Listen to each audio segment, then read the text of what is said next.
Viver bem que poderia ser fácil, né? Mas não é. Às vezes dá uma vontade de a gente desistir de tudo e largar a mão e falar, olha, não quero mais. Isso aconteceu comigo e eu vou contar para você como que eu consegui superar uma fase dessa, porque não foi nada fácil.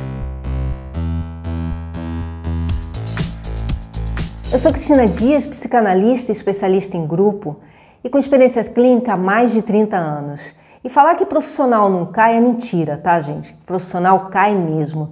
E eu caí exatamente no sofá da minha casa, que nada me levantava, eu não tinha vontade de nada. Eu não tinha vontade de comer, eu não tinha vontade de beber água, eu não tinha vontade de nada. É como se tudo tivesse apagado. E isso aconteceu com a morte da minha mãe. Foi exatamente quando ela morreu, que eu não sabia a importância dela para mim, que fez com que eu caísse. Em 2015, os consultórios particulares, eles começaram a cair o movimento. E aí eu comecei a ficar preocupada, como que eu vou fazer, né? Naquela época eu tinha preocupação em pagar a conta, e como é que eu vou fazer para sobreviver? E aí, o que eu pensei? Eu pensei, bom, nesse momento, para tudo, o que eu já fiz na minha vida? Bom, eu tinha trabalhado em paraestatal, eu falei, bom, ótimo, eu vou começar a prestar concurso, vou começar a estudar, e uma hora ou outra, com certeza eu passo, e nesse momento tudo vai começar a mudar. E aí eu comecei a estudar para concurso, tentava um, tentava outro, os mais fáceis eu passava, até o momento que saiu aquele concurso que assim, top de linha, é esse que eu quero. E aí eu comecei a estudar que nem uma louca, 4 anos, assim, desvairada em estudo, quando eu não estava atendendo, estava tomando conta da casa e quando sobrava um tempinho eu ia lá e estudava. Quando chegou um dia antes da minha prova, a minha mãe que já estava com Alzheimer, que era cardiopata, ela teve uma síncope, ela teve um sintoma e ela entrou para o PS, assim no quadro de urgência. E eu fiquei desesperada com aquilo, o que ia acontecer com ela. Ela para mim era extremamente importante. E o médico na madrugada me fala, olha, não vai ter jeito, é melhor você se despedir dela. Eu falei, mas como assim não vai ter jeito?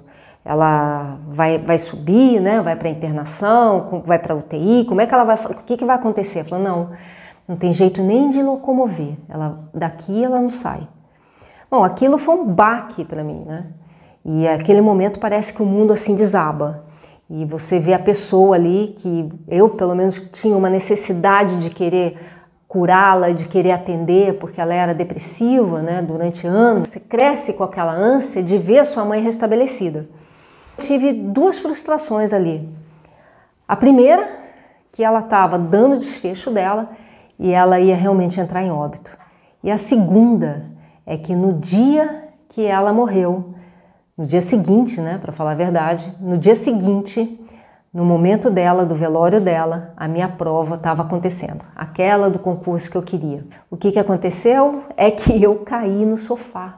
Eu chorei por ela, eu chorei pela prova, no momento do velório, eu chorei por tudo. O que me deixou assustada foi o comportamento das pessoas, porque eu sempre tive esse papel de pessoa forte, a pessoa que aguenta o tranco, a pessoa que vai lá e ajuda e dá a mão.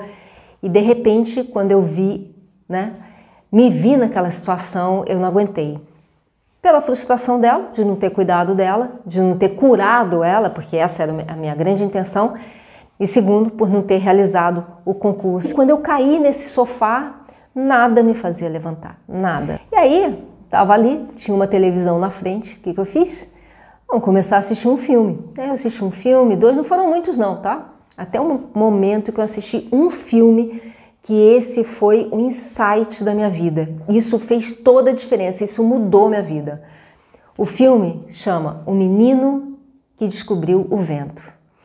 É a história de um menino, é real, é verídica, que ele numa situação muito precária, de muita necessidade, num determinado momento o vilarejo dele, a comunidade dele, fica sem água. E a comida começa a ficar muito escassa. E aí ele tem uma grande sacada de construir um moinho de vento, com isso gerar energia, trazer a água de um lugar para o outro e irrigar para a plantação. Ele salva a comunidade, as pessoas começam a entender que aqueles inventos dele, né, que toda aquela experiência dele tinha fundamento E ali as pessoas começam a interagir, elas se unem em uma causa. Bom, quando eu vi aquilo, eu falei, puxa, o mundo tem solução.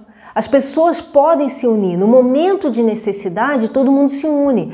E o interessante, né, que na época que eu estou te falando, isso aí foi em 2019, não tinha pandemia ainda, não tinha guerras homéricas, não tinha as violências, mas não estava no quadro crítico que está hoje. Mas o que ficou naquele momento, daquele insight? É que justamente quando as pessoas estão fragilizadas, é nesse momento que ocorre a união.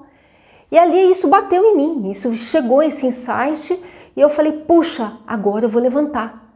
Agora compensa sair desse sofá. Mas eu estava tão acabada. Se você já teve depressão na sua vida, se você caiu no estado assim, zero de energia, você vai saber que naquele momento você não tem condição física de levantar.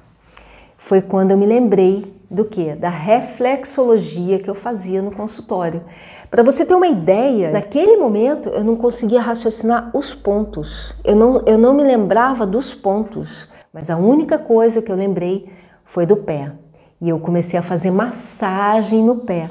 Essa massagem no pé, ela fez o quê? Através de uma região específica, esse estímulo, vamos dizer assim, esse estímulo ele sobe, ele vai para a cabeça e ali ele começa a reorganizar o cérebro.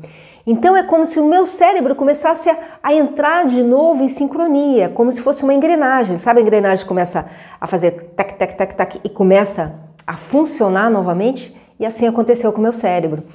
Nesse momento eu começo a ter os hormônios necessários para reagir. Nesse momento eu começo a respirar melhor. Nesse momento minha caixa torácica se expande, eu começo a ter o ar novamente, a vida novamente. E aí eu volto de novo à vida. E voltar à vida não era uma coisa assim muito estruturada, porque eu não sabia o que eu ia fazer. Eu sabia que havia alguma coisa nessa vida que chamava a minha atenção e que me impulsionava a continuar. Então pode ser que você esteja aí meio sem saber o que vai acontecer com a tua vida, meio perdido, indisposto, aquela coisa assim, ai, não aguento mais a vida, né?